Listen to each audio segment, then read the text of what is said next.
Olá pessoal, sou a professora Poliana e neste vídeo pretendo narrar e analisar alguns pontos importantes do conto A Queda da Casa de Usher, de Edgar Allan Poe. O conto em questão é narrado em primeira pessoa. Não sabemos ao certo quem é exatamente esse narrador, uma vez que muito pouco ele fala de si. Nem o nome dele, ao longo de toda a história, sabemos qual é.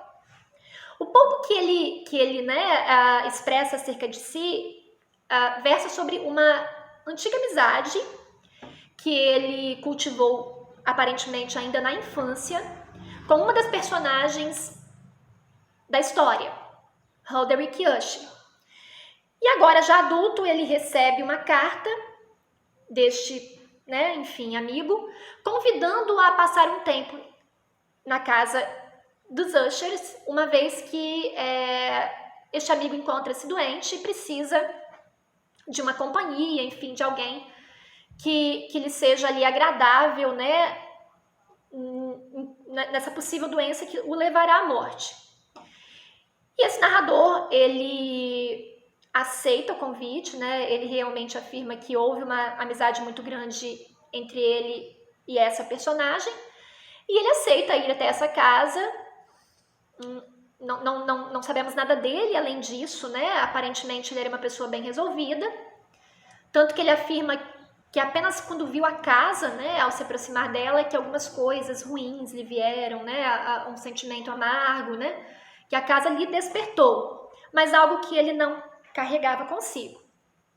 Ele convive com os Ushers, ele vive nessa casa por um determinado período, e ele descreve inúmeras coisas que ele observou nesse ambiente, que ele observou nessas personagens, e que lhe parecem extremamente estranhas. Assim, ele, ao final do conto, ainda não entende bem tudo aquilo que lhe ocorreu, ao longo da narrativa, apesar de muitas coisas ali serem, sim, explicadas pelo ponto de vista racional. O tempo todo ele tenta explicar, inclusive, e entender racionalmente o que ocorreu ali, mas algumas coisas lhe são estranhas ainda, e ele então escreve esse conto, talvez até para compreender bem os fatos que ocorreram ali naquela visita que ele fez. As personagens são muito reduzidas, Nós temos esse narrador que pouco fala de si, e nós temos dois irmãos gêmeos, Roderick Usher e Madeline Usher, que são, segundo o narrador, os últimos representantes de uma antiga linhagem, e poderosa também, que entrara em decadência e se encontra ali possivelmente nos últimos dias. A família Usher, ela provavelmente foi uma família muito importante do ponto de vista econômico, tanto que o sobrenome Usher, ele representa ainda ele traz um status, E a casa onde eles vivem, daqui a pouco eu vou falar um pouco mais acerca dela, é uma casa imponente, Então ela foi no passado realmente uma casa que se impôs às outras, Até para representar ali o poder da própria família. E dentro da casa, em todos os ambientes também percebe-se muitas obras de arte. Mesmo que essas obras de arte elas sejam assim, elas tenham um quê de macabro, enfim, demonstra-se também que a família foi, uma família muito importante também do ponto de vista cultural. Cultivou a cultura, comprou cultura, enfim, e provavelmente também, expandiu a cultura aos seus. Tanto que o Roderick Usher é um homem interessado em arte. Nós observamos isso até os últimos dias dele, O narrador deixa bem claro que durante a convalescência, durante os últimos dias, ele sempre se dedicou ali à arte o quanto ele pôde. Aí algumas coisas vão ficando claras também acerca desse narrador, porque ele se interessa por objetos artísticos, por textos, enfim, por música. Como ele conviveu muito com Roderick Usher na infância, sendo esse personagem um homem de família rica, é possível também que este narrador seja um narrador de família rica, influente, porém alguém que não segue uma linhagem tão decadente como a dos Ushers. Bom, eu costumo dizer que o Allan Poe ele foi enfim, né, um fundador mesmo, né, de algumas temáticas relativas à literatura fantástica, ao horror, ao estranho, enfim. E ele nos traz aqui a presença da casa, né, entre aspas, a casa assombrada, não podemos dizer isso. Mas ele constrói aqui um espaço onde a história ocorre, que é a casa dos Ushers, que representa, na verdade, ali a própria consciência macabra das personagens da história. Uma vez que a casa ela está em decadência como a linhagem, e ela está em decadência e decrepitude como os últimos dessa linhagem, que são os irmãos gêmeos. É uma casa imponente, mas ao mesmo tempo decrépita, né? Ninguém mais parece trabalhar nela, reformá-la, enfim, acompanhá-la, né? De forma que ela se preserve com a passagem do tempo. Não, ela já se encontra com uma rachadura, as janelas dela aparentemente estão mortas, as paredes estão cheias de fungo, né? E toda ela aparenta uma decrepitude muito próxima também da aparência da própria família Usher. A casa também ela aparenta, né?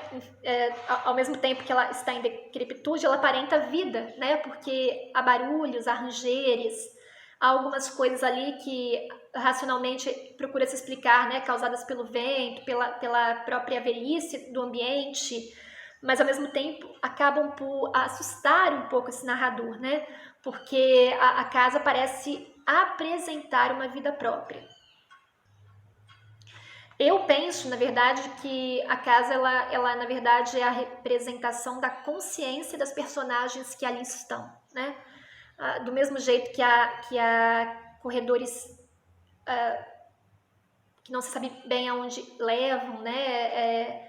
Paredes escuras, imagens macabras, assim se encontram também a mente das personagens em questão. Falando um pouco aqui sobre a mente dessas personagens, Madeline Usher, ela apresenta uma doença estranha, que o próprio Hudrick afirma ser de família, né? Mas sabemos que ela aparenta ser uma pessoa cataléptica, né? Ela tem acessos em que aparentemente está morta e depois retorna, né, à vida, e sempre tem esse tipo de doença chamada catalepsia. Pela doença, ou ainda por outras doenças que se somam a essa, um quadro depressivo, ela aparentemente parece estar morta, né, mesmo quando anda. Então, o narrador ele fala, né, que uma das poucas vezes que ele observa a Madeleine, ele vê nela mesmo a cara da morte. E o Hudrick, além de uma depressão profunda, uma hipocondria, né, também premente ali, ele tem uma doença que mexe com a sensibilidade, né, os sons, as imagens, a luz, tudo isso pode mexer demais com a sensibilidade dele e vir a aprofundar o quadro depressivo que ele já possui. Bom, em determinado momento da história, Madeleine falece e há algumas coisas estranhas em torno da morte dela, né? Como o fato dos médicos pedirem para que ela não seja enterrada com muita rapidez, mas em alguma circunstância ali, né, após o falecimento dela, ela é posta, inclusive pelo irmão e pelo narrador, numa cripta dentro da própria casa, a qual o Allan Poe descreve em detalhes, né? Aí você tem que ler o conto para observar ali a descrição minuciosa de todo o ambiente, mas tudo remetendo ao lado macabro, ao lado pesado mesmo da situação. E posteriormente, algumas vozes são ouvidas, inclusive pelo próprio narrador, mas muito mais pelo Hudrick, que devido à doença que possuía, tinha habilidade, né, que lhe causava ali males, não uma habilidade que lhe causava algo positivo, mas de ouvir sons assim com muito mais perspicácia que qualquer pessoa. E aí, à aproximação do final, nós percebemos que, na verdade, Madeline foi enterrada viva. E que durante dias, né, ela tentou se levantar da cripta onde foi posta. E Roderick sabia. Ele sabia, ele ouvia, né, ele percebia que ela estava ali a tentar se livrar do caixão, depois do local onde fora posta. E em determinado momento, em que Roderick, narrador, lê um livro também de terror, então aqui a gente tem uma intertextualidade ali, né, que o Poe trabalha tão bem. O que eles leem nesse livro vai acontecendo, que é a aproximação de Madeline. E quando ela finalmente consegue chegar na sala onde eles estão, depois de dias ali, nessa tentativa de se livrar, né, desse enterramento viva que fora posta, ela cai nos braços de Roderick, que ao observá-la, né, como ela carregava agora ainda mais a cara da morte, né, e espantado por aquilo tudo, e também por ele mesmo ter sabido que ela estava viva e não ter nada feito, né, ele também falece com ela, o que é finalmente a queda da casa de Usher. Mas o interessante é que não é só a queda da família em si, dos últimos dois representantes de uma linhagem antiga, que agora se finaliza. Não, é a própria queda da casa em si, né? Então, o narrador mal consegue fugir daquilo tudo que ele vê e a casa cai, né? Dentro de um lago que havia perto dela e tudo se desfaz, né? Tanto a linhagem dos Ushers como a casa onde essa linhagem habitou, né? E eu gostei demais do conto porque ele me suscitou assim perguntas, ele me fez levantar hipóteses, né? E ele na verdade não se encerrou em mim após a leitura. Muitas questões, muitas situações do conto ainda aqui estão, né? As quais eu procuro compreender, as quais me levam à reflexão. E eu creio que isso é muito interessante na literatura de Poe, né? O fato de que as histórias nunca se encerram em si mesmas e elas permitem aos leitores inúmeras hipóteses, inúmeros sentidos, né? Uma vez que extremamente polissêmicas, como ocorre neste conto. Sugiro a leitura pela linguagem, sugiro a leitura pela estranheza, né? Que também é interessante do ponto de vista ali da produção deste enredo. Então, pessoal, espero que tenham gostado e leiam o conto A Queda da Casa de Usher.